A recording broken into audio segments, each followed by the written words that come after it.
So I'm ready to show you all how to properly shampoo.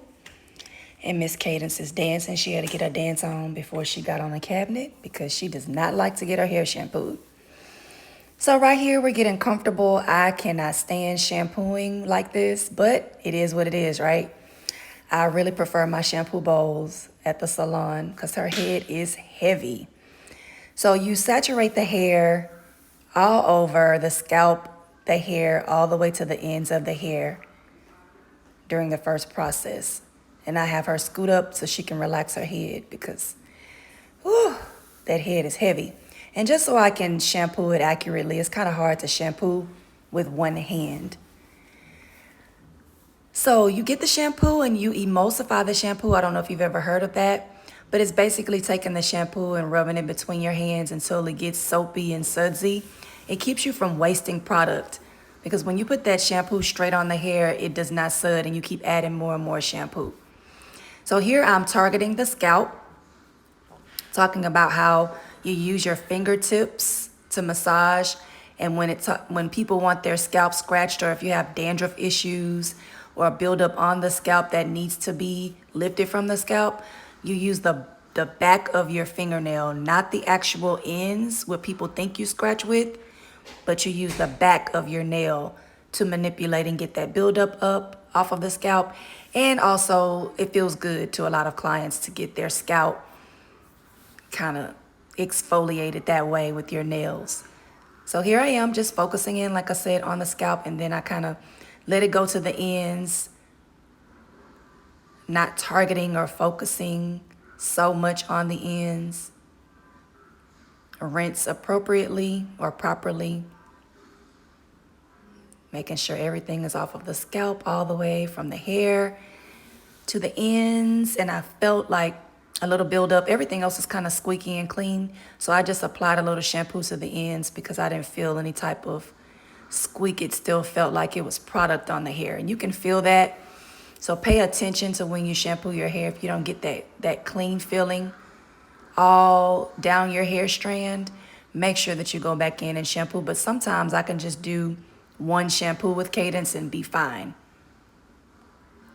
I'd shampoo her hair every 2 weeks. I used to do it once a month just because working in the salon, I was always tired.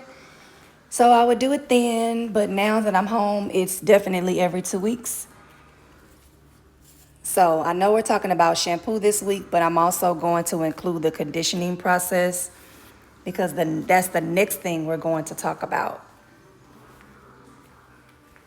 So I kind of separate the hair while I'm putting in the conditioner. You start at the ends of the hair when it comes to conditioning because that's the oldest part of the hair. So you really have to take care of the oldest part.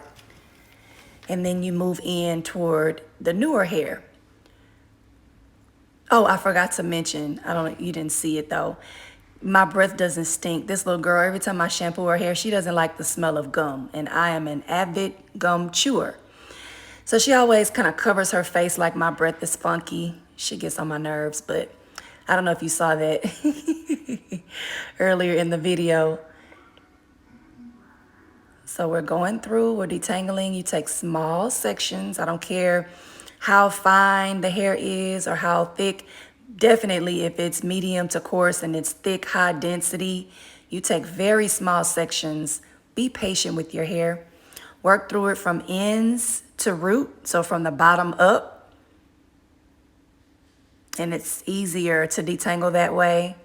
You don't take out as much hair. And as far as shedding is concerned, on average, you are to shed anywhere from 90 to 110 strands daily. So don't have a heart attack over your hair when you shed. It's very normal, a normal process of the hair cycle. So as you can see, we're going through. So this shampoo and conditioner that you see me using, and I put the shedding for like 1/2 of her hair right there on the towel. The shampoo and conditioner that I'm using is what's coming out within the next month. The shampoo is a cleansing and moisturizing shampoo. It's not too heavy with moisture, but it's an even balance of cleansing and moisturizing. So like with the coarse Hair, you probably would just have to do it once, to be honest with you, medium to coarse hair. Unless there's like heavy buildup, probably two shampoos every 4 weeks. But that's how I formulated it to be, because you really don't need to put too much shampoo. You don't want to dry the hair out, because the curlier the hair is, the thicker the hair, the more moisture that it needs, which actually comes from the conditioning. Okay, so that is it, as you can see from our whole head of detangling. And you normally would go under the dryer for a deep conditioner every time you shampoo, but for time's sake and just because I'm doing this video for you all, I'm taking her right back and I'm gonna rinse. So when you rinse the hair, you do not rinse the hair with hot water. You rinse the hair with cool water, because cool water locks in the moisture and everything that you just put into the hair during the conditioning process. So if you're rinsing with warm to hot water, that's not right as far as conditioner, because it's lifting the cuticle and then you're not closing it again, which when the cuticle is open, the cuticle is the outside layer of the hair strand. It protects the hair shaft. When it's open and wide open, it's hard to detangle, and it's dry. It's letting everything that gets into the hair, it comes straight out if it's not closed. So always keep that in mind. Rinse with cool to tepid water when it comes to your conditioning. So we're all done. All detangled, fresh and clean. Peace out.